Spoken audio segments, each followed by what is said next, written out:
Hello, and thank you for coming. I'd like to start by answering the question that's on everyone's mind. Yes, this is real life. This is really happening. Alec Baldwin thought his phone was safe from investigators. He was wrong. When police cracked open his iPhone in early 2022, they discovered messages that painted a very different picture of what happened on the Rust set. Baldwin wasn't just texting about the shooting. He was planning something else. One message chain showed him trying to control the story before anyone knew the truth. The texts reveal a man who knew more than he admitted. What Baldwin was really doing will shock you. Alec Baldwin was born Alexander Ray Baldwin III on April 3, 1958, in Amityville, New York, and he grew up as the second of 6 kids in a small, working family that held tight to Irish Catholic values. His father taught history and coached football at Massapequa High School, making about $12,000 a year in the 1960s, which would be nearly $100,000 today, yet the family still lived simply. They ate dinner together, shared books from their small shelves, and followed strict routines that shaped Alec's early view of how life worked. His mother, Carol, believed in discipline and connection, so she made him write letters every week to older relatives to keep the family bonds strong. These early habits stuck with him as he grew up in Nassau Shores, a middle-class area filled with kids playing outside and parents working double shifts. The tight budget and the strict rules never felt glamorous, but they gave Alec a sense of duty that followed him everywhere.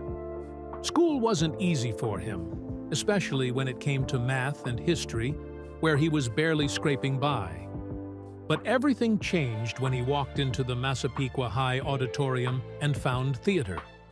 Acting gave him a place where rules stopped choking him. At 15, he landed a lead part in The Music Man and felt something shift. He would stay late after school, practicing lines while the echo of the empty auditorium wrapped around him. It was the first place where he felt like he wasn't the kid who struggled with numbers or the boy living under a strict roof. Acting felt natural, like something he didn't have to force. During summers, he worked at small drama camps, teaching younger kids and making $150 a week, which was enough for a few movies and burgers. Little by little, the stage turned into the one world where he felt he belonged. That same year, when he was 14, the neighborhood brawl made its way into local chatter. The fight started because older boys were picking on his siblings, and Alec jumped in without thinking. The punches didn't last long, but neighbors came outside, police stopped by, and Alec ended up with a minor disorderly conduct citation. Nothing serious, but enough that people remembered it. Friends said he had a habit of jumping into trouble if he felt someone was being mistreated. Years later, tabloids traced his adult scandals back to that moment, calling it the first spark of the temper that would follow him into Hollywood. For Alec, it was just one more moment where he was trying to protect the people he loved. When Alec finished high school, he thought his life was heading down a safe, predictable road. In 1976, he enrolled at George Washington University to study political science, planning to become a lawyer. But during his freshman year, he drifted toward campus theater almost by accident, and the stage pulled him back in.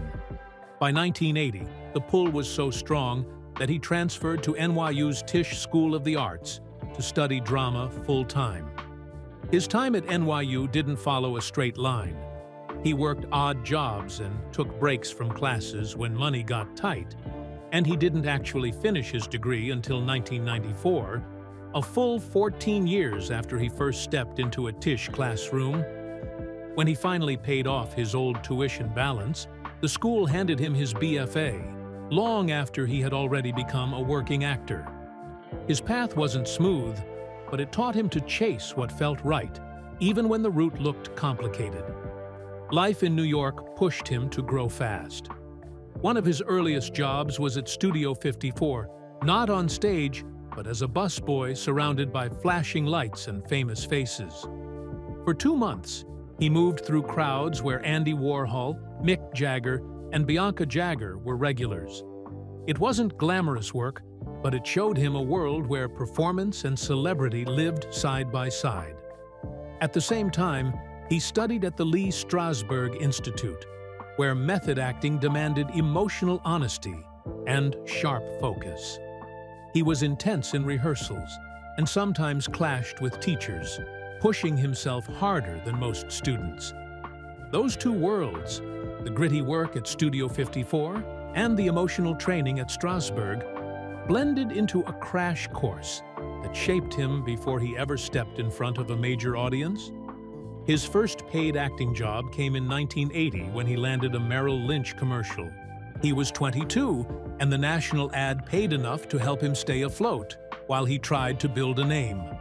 Soon after, he performed off-Broadway in A Life in the Theater, earning $200 a week, while critics noticed his intensity. It wasn't fame, but it was a start, and it placed him on the New York theater map at a time when the city was full of hungry young actors hoping for the same break. His reputation for having a sharp temper started taking shape around this time too. At NYU, he had been known to storm out of rehearsals when criticism hit too hard, and the pattern didn't fully disappear as he stepped into his career. Years later, big incidents would bring attention to that temper, whether it was the 2007 voicemail to his daughter, the 2011 airplane removal when he wouldn't stop playing a phone game, or the 2019 guilty plea after a fight over a parking spot. These moments built a picture of someone intense, driven, and sometimes explosive. His first major TV role came on the NBC soap The Doctors, where he played Billy Aldrich from 1980 to 1982. He earned $1,500 per episode, which was enough to get his own place in Hell's Kitchen, a rough but alive neighborhood filled with actors and artists trying to make it. Working on the show taught him how to handle long shooting days, memorize scripts fast, and adjust to the pace of television. It wasn't glamorous, but it was steady work, and it helped him grow. His break into Broadway came in 1985, when he performed in Arthur Miller's The American Clock. That moment opened the door to more serious roles and led him to the TV miniseries Dress Gray in 1986, where he acted alongside Hal Holbrook. The miniseries drew around 15 million viewers in the United States, turning Baldwin into a familiar face almost overnight. It was the first time he felt the shift from working actor to rising star. That rise continued in 1988, when he landed the role of Adam Maitland in Beetlejuice. The supernatural comedy pushed him into a new space and showed that he could handle humor as well as drama. The movie earned more than $80 million worldwide, and Baldwin was paid a reported $1 million, an enormous amount for him at that stage. Working with Tim Burton and Michael Keaton expanded his range and put him in front of a global audience. Behind the scenes, there was tension during rehearsals when Baldwin and Burton clashed over script changes, and for a moment, Baldwin even considered stepping away. The arguments were loud enough that the studio briefly thought about replacing him, but in the end they kept him because they knew how valuable he was on screen. The film became a cult classic, and Baldwin's energy helped shape its legacy. In 1989, he took another major leap by becoming Jack Ryan in The Hunt for Red October. The submarine thriller earned more than $200 million worldwide and became the highest-grossing film of 1990. Baldwin's performance was praised for its intelligence and calm intensity, showing audiences that he could carry a high-pressure role with ease. He became the first actor to play Jack Ryan on screen in a way that followed Tom Clancy's novel closely, and the success of the film helped launch one of the biggest political thriller franchises in Hollywood. By 1990, Baldwin was stepping into bigger roles like The Getaway, where he played a dangerous and unpredictable character named Doc McCoy opposite Kim Basinger. His contract around that time was estimated at $3 million per film. marking him as one of the most sought-after stars of the era. The mix of action, drama, and charisma pushed him further into the spotlight, and the momentum carried him into a decade where he became a major force in film. Alec Baldwin's rise in the 90s started with a fire that no one on that Brooklyn set was ready for. In October 1992, when he stepped into that cold warehouse to shoot his 15-minute Glengarry Glen Ross monologue, he didn't just play Blake, he exploded into him. The cast watched him tear through Mamet's lines with so much heat that even Al Pacino said the room felt shaken. The whole thing was shot in only a few days. The budget sat at $12.5 million, and the movie still made only $10.7 million in the United States. On paper, it failed, but people kept watching it again and again, drawn to that raw, venom-soaked look at the sales world. Baldwin even earned a New York Film Critics Circle nomination. Business schools still show that scene, proving that a role written for one moment can stay alive for decades. That same intensity followed him into July 1994, when he tried on the mask of Lamont Cranston in The Shadow. The studio threw $25 million into the production, building practical invisibility tricks with the same crew that worked on the Batman films. They hoped the classic pulp hero would launch a new franchise, but the movie only made $32 million in the United States and $48 million worldwide. Audiences didn't connect with how dark it felt. Critics said the style drowned the story. Yet over time, fans returned to it, noticing the commitment in Baldwin's performance and the practical effects that looked strangely bold for the mid-90s. Just a few years earlier, in 1991, Baldwin had walked onto the set of The Marrying Man thinking it was a romantic comedy. But it turned into a storm the moment he and Kim Basinger began falling for each other. Their fights and their passion kept delaying production. Phones were smashed, chairs were thrown, demands multiplied, and one producer later said he would rather be homeless than work with them again. The chaos filled tabloids long before the movie even opened. By 1993, they married, and in 1995, their daughter Ireland Baldwin was born. The movie itself earned only $12 million, but the drama behind it became part of Hollywood legend. His temper followed him into real life, too. In 1995, he ended up in handcuffs after a fight with a taxi driver in New York City. Witnesses said he shoved the driver during a heated argument, leading to a misdemeanor charge and community service. The tabloids jumped on it, calling it another chapter of Baldwin rage. Years later, in 2013, he was arrested again for disorderly conduct after riding his bike the wrong way down Fifth Avenue and refusing to show ID. These moments shaped the public image that followed him into talk shows and late-night jokes, keeping his name in the headlines long after the movies stopped talking. By 1999, he quietly slipped into Notting Hill for a small cameo as Jeff, the snobbish boyfriend. The movie went on to earn $363 million worldwide, becoming the highest-grossing British film ever at the time. His short scene stayed memorable because he played it with a perfect mix of charm and arrogance. That same year, he lent his voice to the re-release of Merry Christmas, Mr. Lawrence, and by the end of the decade, was earning around $5 million a year from voice work and acting fees. This mix of comedy, drama, cameos, and narration kept him alive in a changing industry. Everything shifted again in 2003 when he stepped into the cooler. He transformed himself with prosthetics, aging his face by nearly 20 years to play Shelley Kaplow, a broken casino enforcer in Las Vegas. The movie cost $7 million to make and earned $10 million worldwide. Baldwin's performance became the center of it.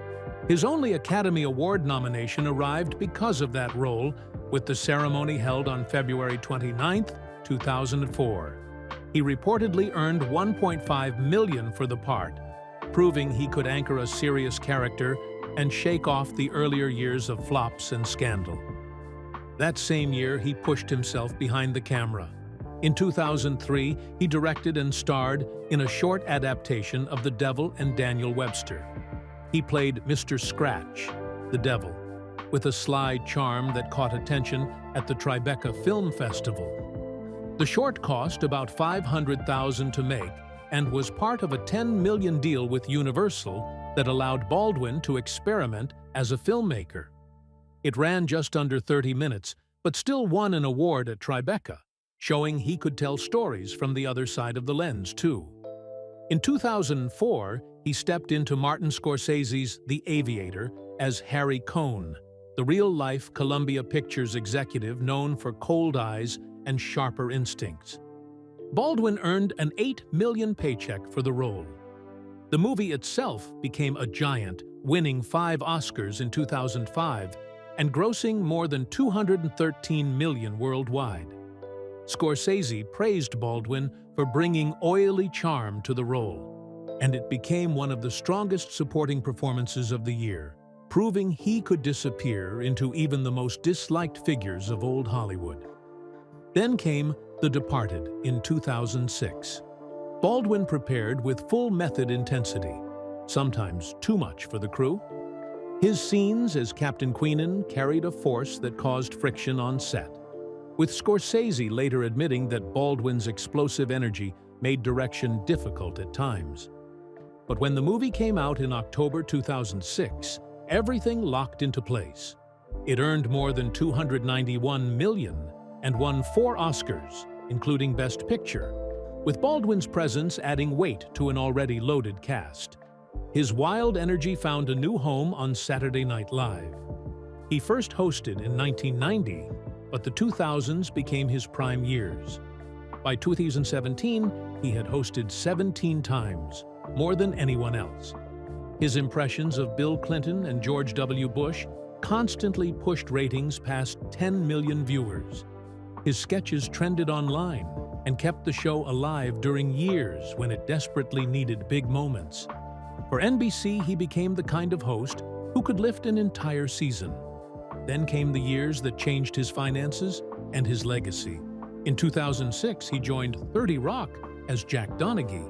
The mix of arrogance and vulnerability he brought to the character earned him 2 Primetime Emmys in 2008 and 2009, 3 Golden Globes, and 7 Screen Actors Guild Awards. The show ran for 7 seasons with 138 episodes, and each episode paid him $300,000.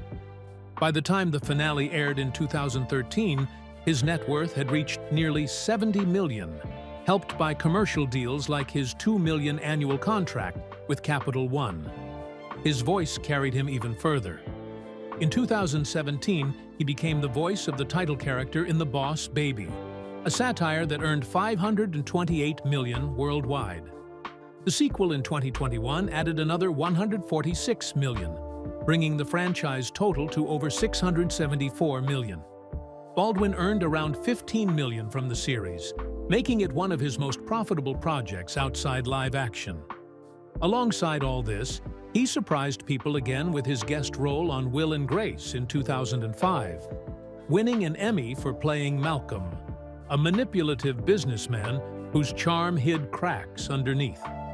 And from 2011 to 2019, he hosted the NPR podcast Here's the Thing, interviewing stars like Barack Obama, Meryl Streep, and Mick Jagger. His calm, curious style gave the show a devoted audience.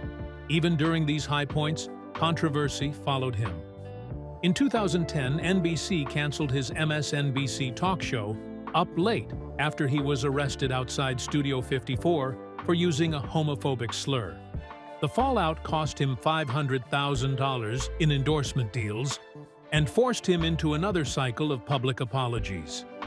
The scandal added to the long list of moments that shaped how people saw him. In 1993, Alec Baldwin married Kim Basinger after meeting on the set of The Marrying Man. Their daughter Ireland arrived in 1995, and for a moment, it felt like a perfect Hollywood family. But behind the scenes, everything was cracking. Basinger battled agoraphobia. Baldwin had a temper that she later described in her divorce filing as a tin pot tyrant and bully. What started as romance slowly turned into a 7-year divorce war that ended in 2002. Both of them spent nearly $3 million on legal fees. Baldwin later said the worst part was knowing how much it hurt Ireland. The custody fight dragged on for years until both of them were emotionally drained. Even after they made peace, Baldwin said the whole experience was insanity and extremely difficult, and it stayed attached to his public image for a long time. Things got darker in 2007 when a private voicemail exploded across the internet. Baldwin was in the middle of another heated custody argument when he called his 11-year-old daughter Ireland and left a message calling her a rude, thoughtless little pig. TMZ leaked it, and the country turned it into a headline. Baldwin said later that the shame of it made him suicidal. He apologized on The View and tried to explain how much the fighting had damaged him. Instead, the press made it even louder. He was furious that Matt Lauer brought on Harvey Levin instead of letting Baldwin speak for himself. He swore he would never go on the Today Show again. That single voicemail became a lasting stain on his career, and one of the moments he says he regrets the most. By 2012, Baldwin tried to rebuild his life again when he married Hilaria Thomas. Within a few years, their family grew fast, reaching 7 children by 2025, including Carmen, who was born in 2013. Their home in the Hamptons became the center of their world, and Hilaria often shared their family moments online. But then questions began rising about her identity, and accusations came that she had faked being Spanish. She denied it again and again, saying she grew up in a multicultural environment and her accent was natural. That did not stop the criticism. People analyzed everything from her background to the names of their children. Through all of it, Baldwin kept repeating that his family was his anchor and that he would stand by Hilaria no matter what. The shadow of his first divorce never stopped following him. After separating from Kim Basinger, he paid $25,000 every month in child support for Ireland until 2017. In total, it went beyond $2 million. The custody fight had already dragged on for 7 years before the divorce was finalized in 2002, and the emotional impact lasted far longer.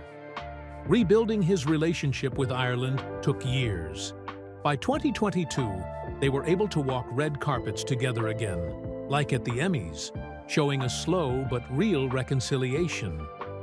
Baldwin often said that facing those mistakes publicly shaped his entire image. His own words in his 2018 memoir, Nevertheless, opened another window into his struggles.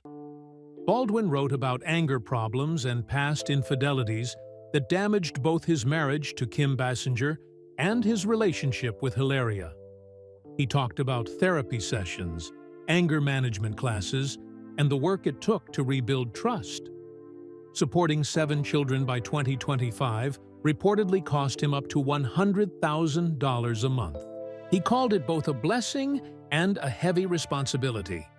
His honesty about his flaws turned him into a surprising voice in conversations about mental health and accountability. His troubles in the 1990s had already begun shaping the pattern. Rumors started circulating during the filming of The Getaway in 1994 when he grew close to Kim Basinger while they were both still married. Their affair became public, and Baldwin's earlier 1996 divorce from his first marriage became tabloid fuel. In 1995, a story came out accusing him of a hotel meeting with model Annabelle Chong, which brought more backlash.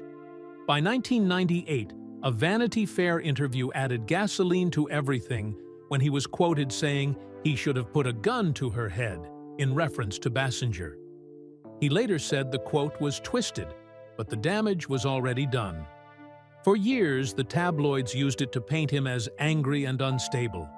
That reputation grew again in 2014 when he was arrested twice in the same year. First, he was fined $40 for riding his bicycle on a Manhattan sidewalk. A month later, he was accused of grabbing a Daily Mail photographer outside his apartment and throwing a sandwich at him. He faced harassment and assault charges, but avoided jail after finishing anger management. The charges were dropped in September 2014, but by then, the public had a picture of a man who could snap at any moment. A different kind of meltdown happened in 2011 when he refused to turn off his phone on an American Airlines flight because he wanted to finish a game of words with friends. The crew removed him from the plane, and he stormed onto Twitter with profanity-filled posts, including the famous line, "Fuck you, American Airlines." The tweets went viral, and he eventually apologized, but he also swore he would never fly with them again. The whole event turned into one of the biggest celebrity meltdowns of that decade and added to his unpredictable image. When the political climate shifted in 2016, Baldwin found himself in another storm. His aggressive anti-Trump posts split audiences. Some loved it, some hated it. But that same fire made him the perfect choice to play Donald Trump on Saturday Night Live, starting in October 2016.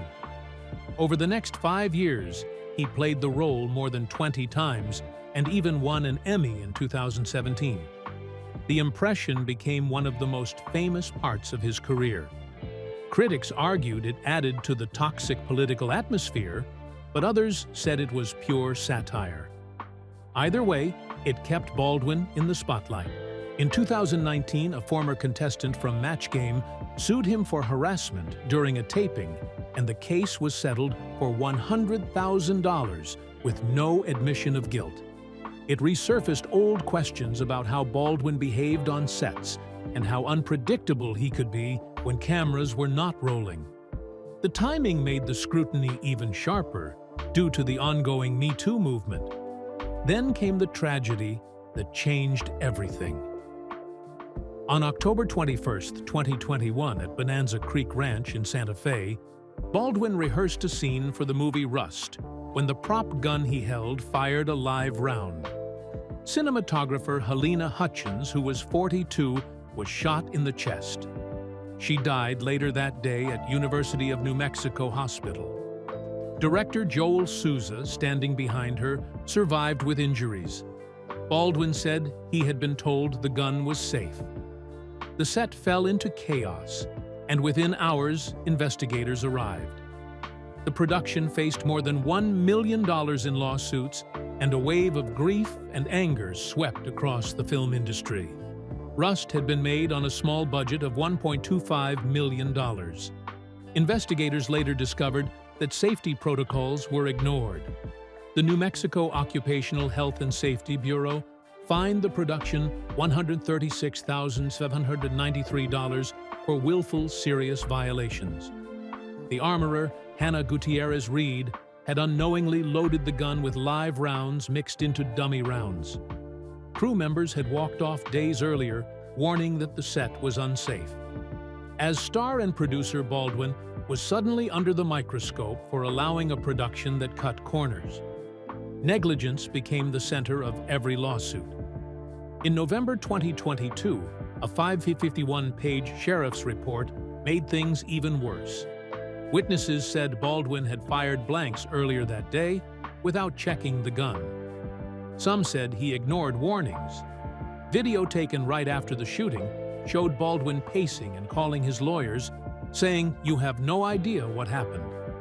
It went viral and pushed the story even further into the public eye.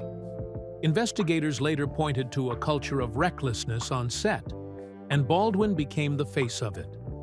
In December 2021, authorities issued a warrant for Baldwin's iPhone.